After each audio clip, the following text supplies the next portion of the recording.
Sir पहली बात तो ये बताएगा कि ये जो कहा जा रहा है कि जी खुसूसन इंटरनेशनली अमेरिका हो, बरतानिया हो, ईयू हो, वो ये बात कर रहे हैं कि जी फेयर ट्रायल को इंश्योर बनाया जाए, ओपन ट्रायल की जाए और सिविलियंस को मिलिट्री कोर्ट में उनकी ट्रायल जो है वो नहीं होनी चाहिए। कितना वजन है उनकी दलील में और काउंटर आर्ग्यूमेंट यहां से जो पाकिस्तान का अब तक है, क्या वो स्ट्रांग इनफ है? देखिए, पाकिस्तान गवर्नमेंट को ये चाहिए कि यूरोपियन यूनियन को, अमेरिकन को बताएं कि पाकिस्तान में मिलिट्री कोर्ट का प्रोसीजर क्या है। They don't know.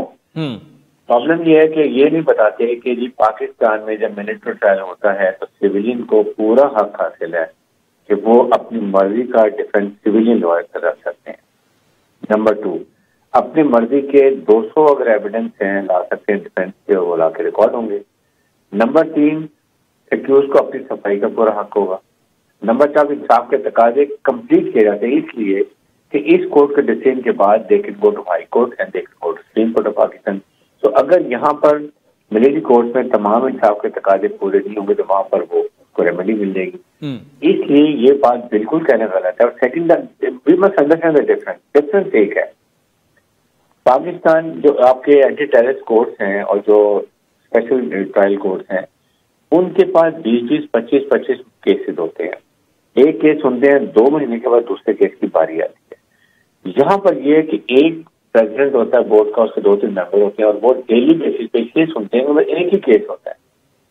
So it doesn't take my time, लेकिन पूरे इंसाफ के तकाजे तो ये एक तो गलत होने। सेकंड, ह्यूमन राइट्स की जो बात है ना अमेरिका कर सकता है ना European. What is happening in Lebanon में, what is happening in Gaza, what is happening in Syria.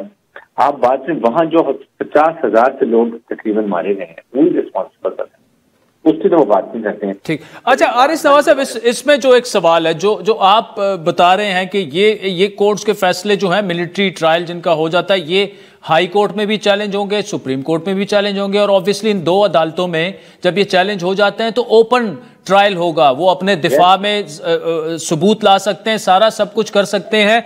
लेकिन ये बात फिर क्यों, मतलब इस पर क्यों इतनी क्लैरिटी नहीं है कि एक मुल्क के बाद उठ के दूसरा मुल्क, फिर तीसरा मुल्क, फिर कोताही कहां पे है? मतलब अब देखें ना, अगर 9 मई को जो कुछ हुआ तो मिलिट्री कोर्ट्स में अगर उनका ट्रायल ना किया जाए तो एक पॉइंट ऑफ व्यू ये भी है कि अगर बाकी अदालतों में तो वो तो 10-10 साल मुकदमात चलते रहते हैं, वहां पे इस तरह से स्पीडी जस्टिस नहीं हो सकता। अब यहां पे अगर फैसले हो चुके हैं और फिर अपील में भी वो हाई कोर्ट और सुप्रीम कोर्ट में जा सकते हैं, उसके बावजूद ये एतराजात क्यों सामने आ रहे हैं?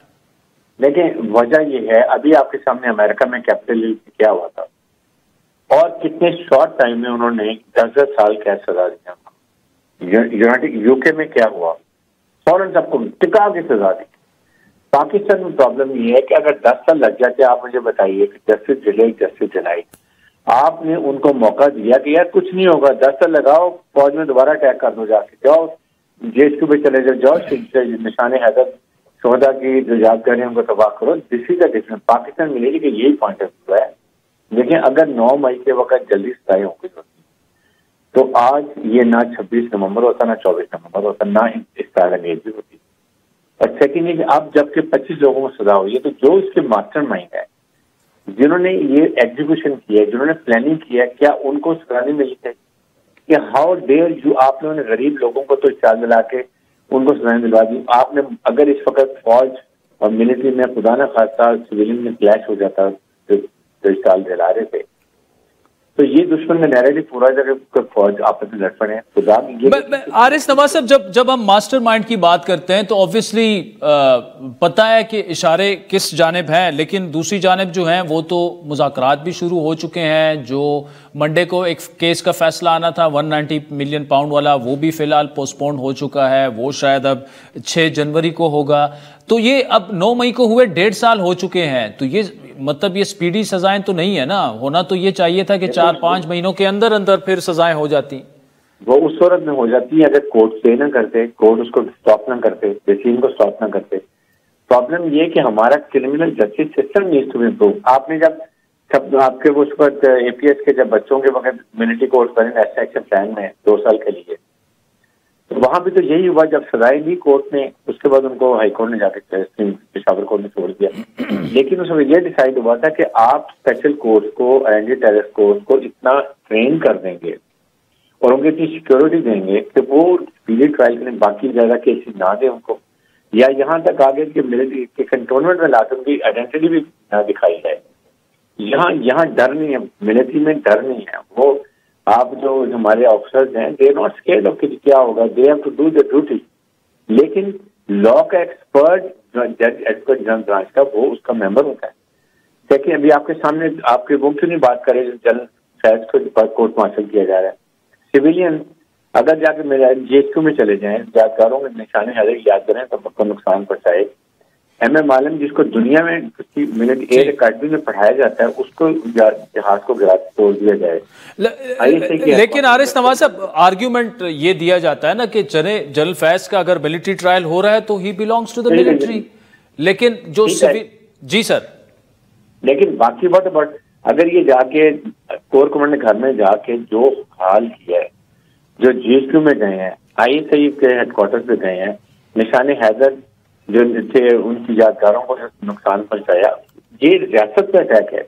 लेकिन अगर फौज और अवाम में डिवीजन हो गई थी, यही वो चाहते हैं जो इराक, लिबिया और सीरिया में भी अल्टीमेटली अचीव कर लिया है, ईरान को न्यूट्रलाइज कर लिया। पाकिस्तान बचा सिर्फ एक वजह से हुआ है कि हमारी मिलिट्री, हमारी बहुत better hearted and well train and commanded by professional economic staff. Number 2, हमारी मिसाइल टेक्नोलॉजी, हमारे बहुत कम है जो पाकिस्तान को बचाया हुआ है। आज खुदा न खास्ता जो उनके इल्जाम है कि फौज अवाम को खलीज पैदा करो, फौज को कमजोर करो, बलूचिस्तान को ये कर दो, जिस मुल्क का फौज कमजोर होगी उसका दुश्मन की फौज हो। अच्छा आरिस नवाज साहब, मुझे बताइएगा कि एक और आर्ग्यूमेंट आपके सामने रखता हूँ कि ये भी कहा जाता है कि जी किसी भी सीनियर फौजी अफसर को, खुसूसन साबिक चीफ ऑफ आर्मी स्टाफ या डीजीआई को इससे पहले सजा नहीं हुई और अपने ही लोग उन्हें बचाते रहते हैं। इस वक्त जनरल फैज का तकरीबन ट्रायल मुकम्मल हो चुका है, क्या वाकई आप समझते हैं कि उनको सजा हो जाएगी? बिल्कुल हो जाएगी। इससे पहले आपको याद है कि ये 3-4 साल पहले एक 3 स्टार जनरल को 14 साल सजा हुई थी, मिलिट्री कोर्ट ने दी थी। एक 1 स्टार जनरल को सजाए मौत हुई और वो एग्जीक्यूट हुई।